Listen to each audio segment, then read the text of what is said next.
A disputa por talentos é enorme hoje nas empresas, nos RHs. Até pouco tempo, o pacote de benefícios tinha um determinado peso para os candidatos. Hoje, esse peso é muito maior, por isso empresas e candidatos precisam saber lidar com esse ponto dos benefícios. Meu nome é Cássio Politi e é disso que a gente vai tratar hoje aqui no podcast Robert Half Talks. No Robert Half Talks, você está convidado a participar de discussões relevantes para se preparar para o futuro do trabalho e se adaptar a um mundo em transformação. Um podcast da Robert Half, a maior especialista de soluções em talentos. Para o bate-papo de hoje, eu tenho a satisfação de receber dois convidados aqui. Começar pelo Leopoldo Veras, que é cofundador da Omni, que é a única operadora digital de planos de medicamento. Tá? Tem um foco legal na experiência dos beneficiários, que podem comprar remédio independentemente da rede farmacêutica, até física ou digital, né? Então, em outras palavras, o beneficiário tem um app, né, tem um saldo lá dentro, ele vai lá, compra remédio usando esse saldo, isso como um benefício que ele tem no plano dele, né, ou no pacote de benefícios dele. Ô, Léo, muito bom ter você aqui. Obrigado por aceitar o convite para bater esse papo aqui hoje. Eu que agradeço, Cássio. Olá, Vitor. É uma honra estar aqui com vocês e poder compartilhar um pouco mais da nossa história. Honra pra gente. E de volta aqui ao nosso podcast, o Vitor Silva, Branch Manager aqui da Roberts Half. Ô, Vitão, muito bom ter você também aqui. Obrigado por participar mais uma vez com a gente. É um prazer, Cassião, ainda mais com o Léo, esse assunto que está sempre em alta, espero poder agregar na discussão. Todos com certeza vão, sempre agregam muito. E eu vou puxar então aqui esse tema que é um tema, acho que pertinente à maioria ou quase totalidade, né, dos empregadores e empregados, né? Os benefícios são mesmo capazes de atrair ou até de reter colaborador, na opinião de vocês? Cassião, com certeza e cada dia mais. Eu estou na Robert Half há 7 anos e a transformação que vem acontecendo é muito clara. No passado, quando a gente abordava um profissional, um candidato, a conta era muito mais fria, né? A gente falava de salário para cá, salário para lá, talvez uma bonificação, mas no decorrer do tempo, o peso dos benefícios, tanto na conta matemática mesmo da movimentação do profissional, até na percepção de valor mais subjetiva, mudou muito. Então, as empresas que estão se movimentando e tendo mais atenção em relação ao pacote de benefícios, estão se protegendo melhor, né, estão retendo os talentos, e as empresas que buscam os melhores profissionais têm que encorpar o seu pacote de benefícios. E o mais interessante é que não é só encorpar, tem uma inteligência por trás disso, né? Porque a gente está falando de custo também, né? De eficiência.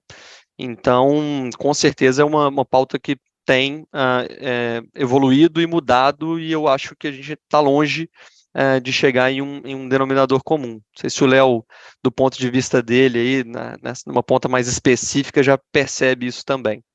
Essa preocupação, não só com retenção e atração, mas com a qualidade de vida, com a produtividade, vem se tornando um ativo estratégico das companhias, né? Alguns anos atrás, saúde era discutida no nível de coordenação, no nível de gerência. Hoje a gente vê os CEOs da companhia discutindo o assunto, tema saúde, né? Como um ativo estratégico das companhias, né? Isso porque a saúde afeta todos os aspectos da vida das pessoas, né? Então, é um tema que ganhou muita força nos últimos anos, né? As empresas estão procurando inovações, diferenciações, até porque a concessão de benefícios de saúde, ela precisa ser sustentável, e saúde é algo que é um tema complexo, é um tema, a população como um todo, ela passa por períodos de envelhecimento populacional, de maior incidência das questões de saúde mental. Saúde, ela no modelo brasileiro, ela tem um contexto, muitas vezes, de fragmentação, muito hospitalocêntrico, onde a gente permeia aí um uso indiscriminado, muitas vezes, que trazem risco para a população. Então, as empresas estão cada vez mais procurando soluções inteligentes, inovadoras, que conscientizem as pessoas pelo autocuidado. E tem uma pesquisa aqui da Robert Half, né, que é a pesquisa Benefícios 2023, que tem dados muito ligados, como o nome diz, né, aos benefícios. E eu acho curioso que entre os top 10 ali estão todos muito ligados à saúde, ou a maioria muito ligada à saúde, né? Assistência médica, vale refeição, vale alimentação, assistência odontológica, né? Previdência privada, que não é, claro, saúde, mas é um bem-estar no futuro, né? Na aposentadoria, e outros aspectos mais, né? Então, qual é o benefício, o peso do benefício desses ligados à saúde? Você já falou, né, que as empresas estão dando mais atenção a isso, mas quando concorre, por exemplo, com ter a possibilidade de, né, um estacionamento no prédio, tudo, meio que concorre, né, com os benefícios. Então, minha pergunta é essa: qual é o peso do benefício quando você associa esse benefício à saúde? Saúde é sempre uma preocupação social muito grande, né? Não só das empresas, as empresas como indutoras, né, de transformações na sociedade, elas têm uma responsabilidade muito grande, né? Aqui no Brasil, a maior parte dos planos de saúde são empresariais, ou seja, para muitos brasileiros é até proibitivo adquirir um plano de saúde, né, como pessoa física, né, ou seja, as empresas brasileiras, tanto grandes, médias, pequenas empresas, elas são, na prática, quem ocupou aí a maior parcela da saúde suplementar brasileira, né. Ainda, para boa parte das empresas menores, ainda é um benefício proibitivo, né? Só um quarto da população brasileira consegue acessar planos de saúde, né? E existem outros benefícios associados também à saúde que contribuem também para a saúde da população. Veja, medicamentos é a intervenção médica mais comum, né? Ela está presente em 80% dos tratamentos, né? É mais comum a gente ir numa farmácia do que numa consulta, né, do que ir no dentista, né. No entanto, né, quando a gente olha a participação, né, de planos de medicamento dentro das empresas, algo em torno de 15% das empresas concedem esse benefício. Isso tem razões históricas, né. Aqui no Brasil, diferente de países como Inglaterra, Canadá, Estados Unidos, o plano de saúde já levava a cobertura do medicamento, né. Quando veio o marco regulatório no Brasil, em 1999, 2000, o plano de medicamento no Brasil nasceu sem a cobertura do medicamento, né?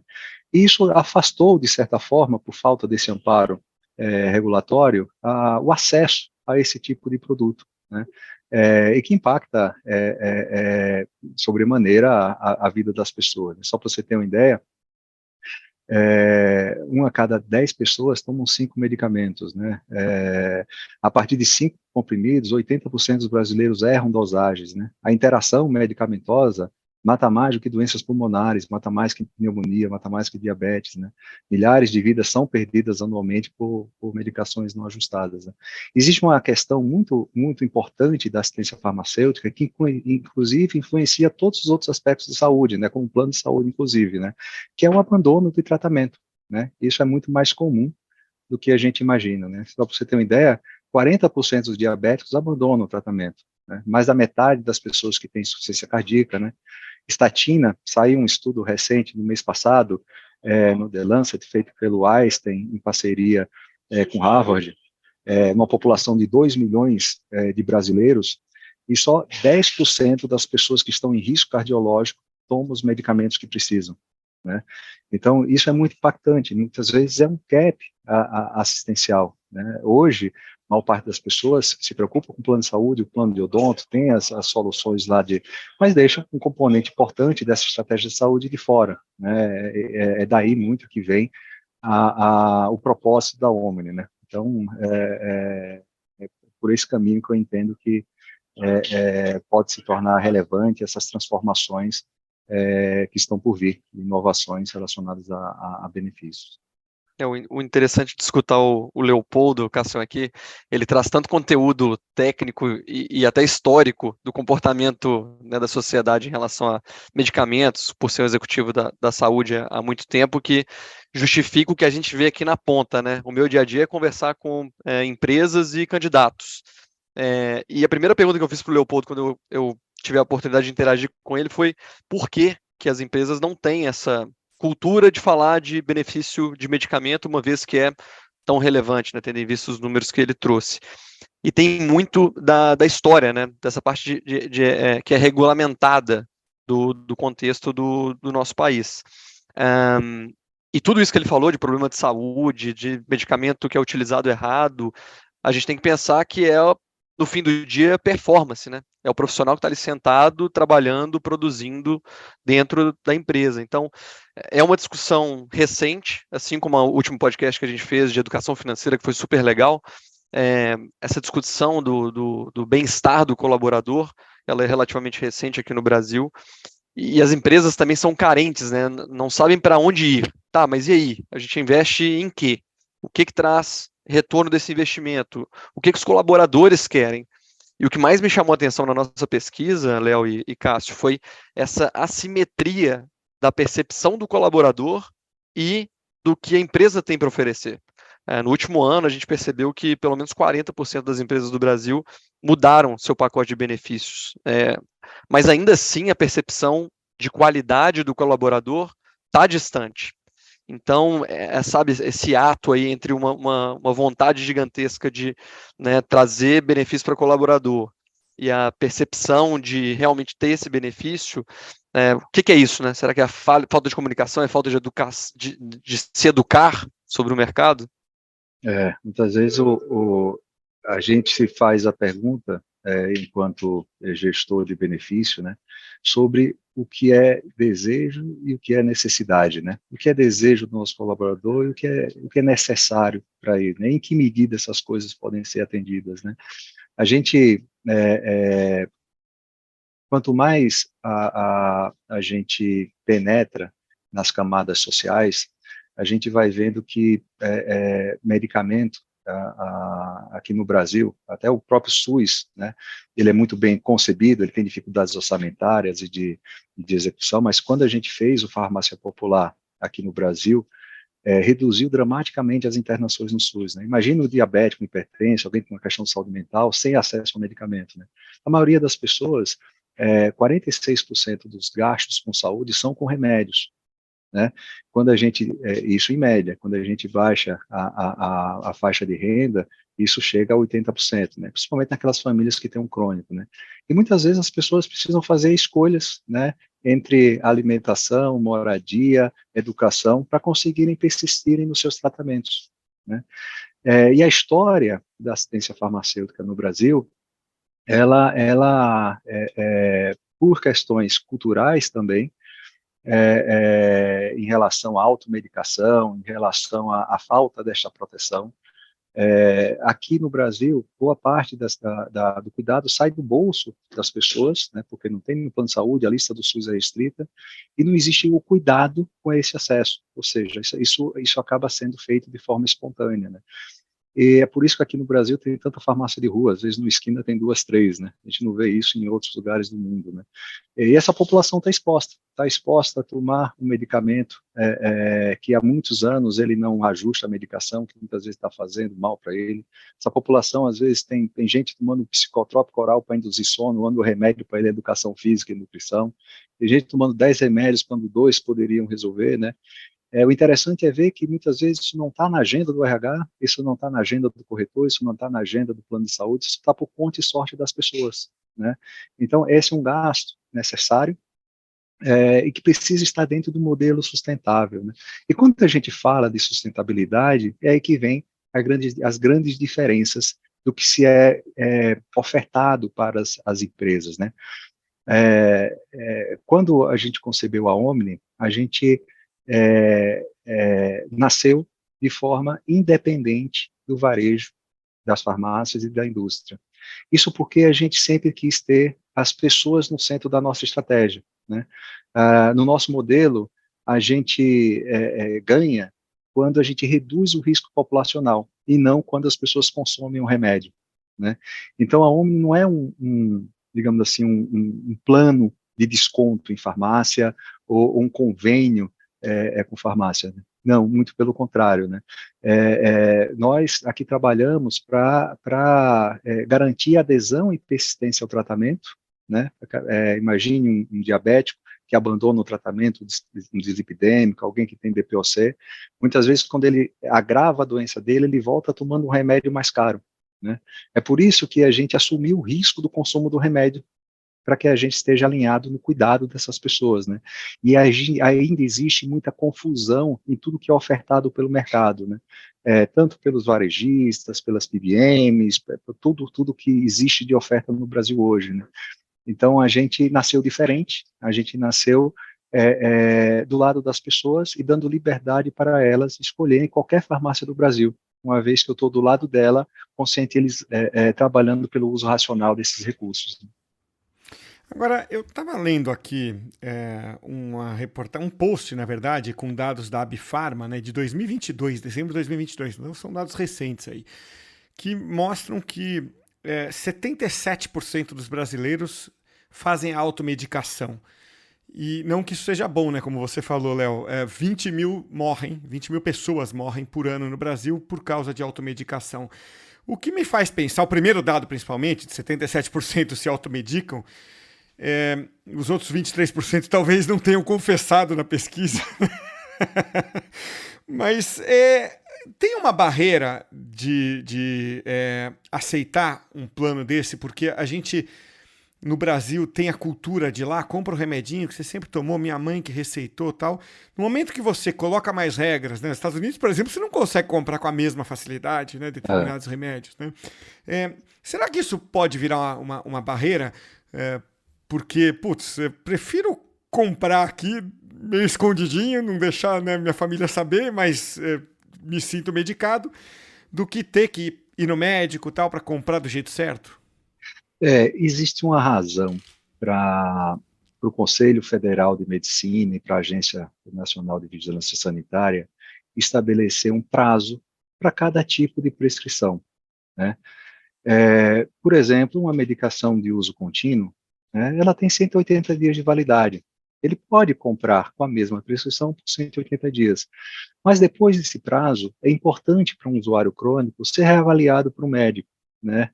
Entender se aquela medicação está fazendo efeito, se precisa de ajustar a dose, né? Assim como, no outro extremo, uma medicação de um antibiótico, por exemplo, um antibiótico é de uso imediato, né? Não faz sentido alguém tomar um antibiótico 15 dias depois que a prescrição foi emitida. Ela precisa voltar no médico, né?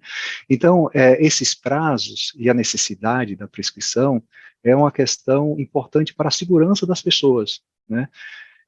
Inclusive, por lei, tudo que está atrás do balcão da farmácia, e é por isso que está atrás do balcão da farmácia, requer a apresentação de uma prescrição. Caso contrário, estaria na frente do balcão, livre para o consumo espontâneo das pessoas, como as medicações mais simples, né, para dor de cabeça, enfim. Mas tudo que está atrás do balcão tem um sentido de estar atrás do balcão, que é para que seja apresentada uma prescrição, né, até para a proteção dos indivíduos. No Brasil, desde a época do Império, né, por falta até de recursos médicos, né, as pessoas espontaneamente buscavam as farmácias, os botânicos, né, tentavam de alguma forma se autocuidar, né, até porque não tinha tanta oferta de médicos. Até hoje o Brasil, apesar de ter um número muito expressivo de médicos, eles são mal distribuídos territorialmente, né? Então existe sim uma dificuldade do brasileiro de acesso a um diagnóstico e a uma consulta médica, né? Mas isso não é uma justificativa para que se entregue um medicamento que pode trazer risco para a vida das pessoas, né, sem a exigência de uma prescrição, né? Então, a gente trabalha para conscientizar as pessoas dos riscos que elas estão expostas. Muitas vezes é muito comum, viu, Cássio, as pessoas tomarem 2 remédios para a mesma terapia, né? Muitas vezes vai no médico, depois vai em outro, ele passa 2 remédios diferentes, mas tem a mesma finalidade terapêutica, uma duplicidade terapêutica, né? Muitas vezes a gente atua para expor esse risco que ele está, e muitas vezes ele acaba ajustando isso com o médico dele, né? Ou medicamentos têm interação medicamentosa, né? Que muitas vezes ele vai no médico, ele prescreve um conjunto de medicamentos, mas que o efeito dele se sobrepõe a outro medicamento que acaba sendo nocivo para ele. Muitas vezes ele desconhece isso, né? Então a gente está dentro do ecossistema de saúde com o propósito de proteger as pessoas pelo uso indiscriminado e irracional de medicamentos, né? Eu tenho uma pergunta relativamente polêmica aí, Léo, para dar uma aquecida no nosso podcast, porque você comentou da necessidade de informações mais claras em relação ao consumo de medicamentos dos colaboradores, né? Ah, até que ponto vai a responsabilidade do empregador, na sua opinião? Vamos dar um exemplo aqui. A empresa tem ali acesso a algumas informações e entende que um colaborador X está tomando um remédio em duplicidade, como você acabou de comentar. Para mim é claro que é um benefício para os dois lados, né? O profissional se organizar e tomar um remédio, né, de forma correta, e a empresa que não vai deixar de ter uma pessoa com problemas de saúde. Mas em contextos aí de LGPD, nesse mundo que a gente está vivendo de decisões complexas do lado das empresas, qual que é a bandeira da Omni, ou o posicionamento da Omni nesse sentido? A Omni é uma empresa de assistência farmacêutica, né? Ou seja, nós somos uma empresa de saúde. E por ser uma empresa de saúde, uma das principais focos de investimento e segurança é na proteção de dados, né? Os dados, por exemplo, que as empresas conseguem acessar, são dados estatísticos, né? Muitas vezes a empresa entende, olha, meu grau de, por exemplo, de ansiedade está mais alto do que o esperado para o perfil da minha população, né? Isso pode ser já programas de promoção, de revisão, de estilo de liderança, enfim, diversas medidas que não necessariamente eu preciso enxergar um indivíduo, né? É como um plano de saúde, né? Então a empresa terceiriza o plano de saúde e a responsabilidade pelo cuidado. Com o passar dos anos, as empresas amadureceram nessa gestão, e dado ao cenário, muitas vezes, da busca pela sustentabilidade desse benefício, fez com que os RHs, digamos assim, cogerisse, né, ou participasse mais da gestão, se preocupasse mais sobre o que estava acontecendo com a população dele, né. Existem RHs mais maduros na gestão de saúde, muitas vezes com equipes médicas, muitas vezes com as próprias equipes de saúde corporativa participando muito do processo de cogestão da saúde dos colaboradores. A OMI também está preparada para esse cenário, né, onde os médicos conseguem acessar dados de diversas naturezas, mas logando com o CFM dele, na plataforma da Omni, e acessando os dados individuais, desde que o indivíduo tenha aceitado compartilhar seus dados pessoais com as equipes médicas da empresa, né? Isso é uma autonomia do nosso beneficiário, né?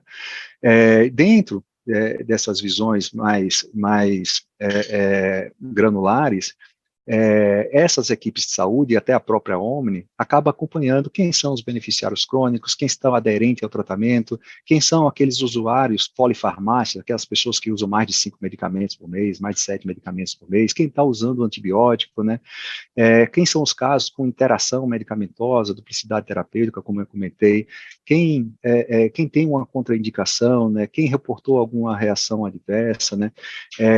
Então, por exemplo, alguém que comprou um diabético, que no mês passado fotografou uma prescrição no aplicativo da Omni, que ele toma um comprimido por dia, e ele comprou uma caixinha que tem 30 comprimidos. No 31º dia, se ele não recomprou, nossas farmacêuticas entram em contato, né? Porque acabou a posse dele do medicamento, ou ele deixou de tomar algum medicamento nessa jornada, né?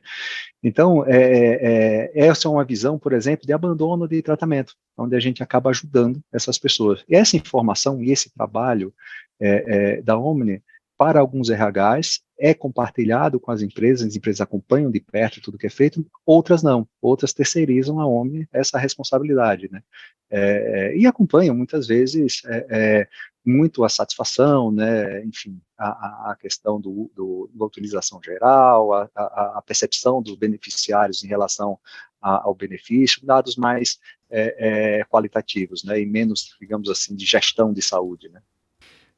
Vitor, a gente pegando aqui a pesquisa, de novo, da Roberts Half, né, a Benefícios 2023, a gente vê que 74% das pessoas gostariam que alguns benefícios mudassem, 15% não, e 11% não sabem, né, não tem uma opinião formada sobre isso.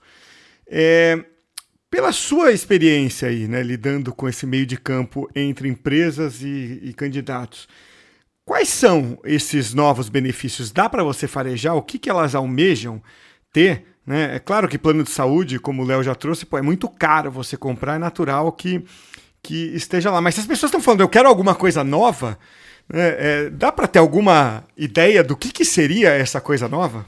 Boa, ótima pergunta. O Léo estava falando, dando os exemplos, o nosso veículo aqui ele é muito abrangente, né? A gente fala para o pessoal de indústria, offshore, e a gente fala para startup com 5 pessoas. Então, essa necessidade de customização e essa variedade de vontades, vamos dizer assim, são infinitas, né, Cássio?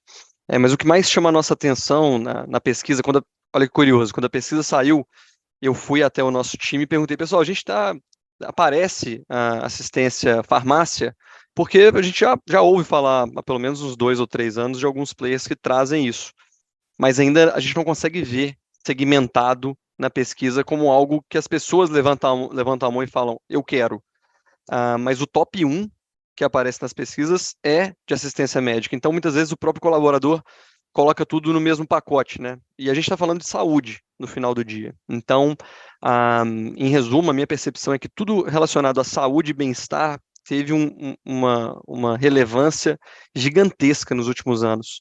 E aí, fazendo um paralelo, eu nunca percebi tanta questão psicológica também nos profissionais, nos candidatos. Quando a gente fala de burnout, pessoas querendo se movimentar porque a pressão ou o volume de trabalho é muito grande, ou seja, quando a gente fala de saúde como um todo, é algo que salta aos olhos, e isso tem sido motivo de movimentação de emprego, assim, beleza, eu estou preocupado com o projeto, mas o segmento, eu não faço questão de trabalhar com óleo e gás, pode ser mineração, pode ser indústria, mas eu não abro mão de ter meu pacote aqui de benefícios para mim e para minha família que realmente fariam falta. Então isso, para mim, é cada dia mais claro.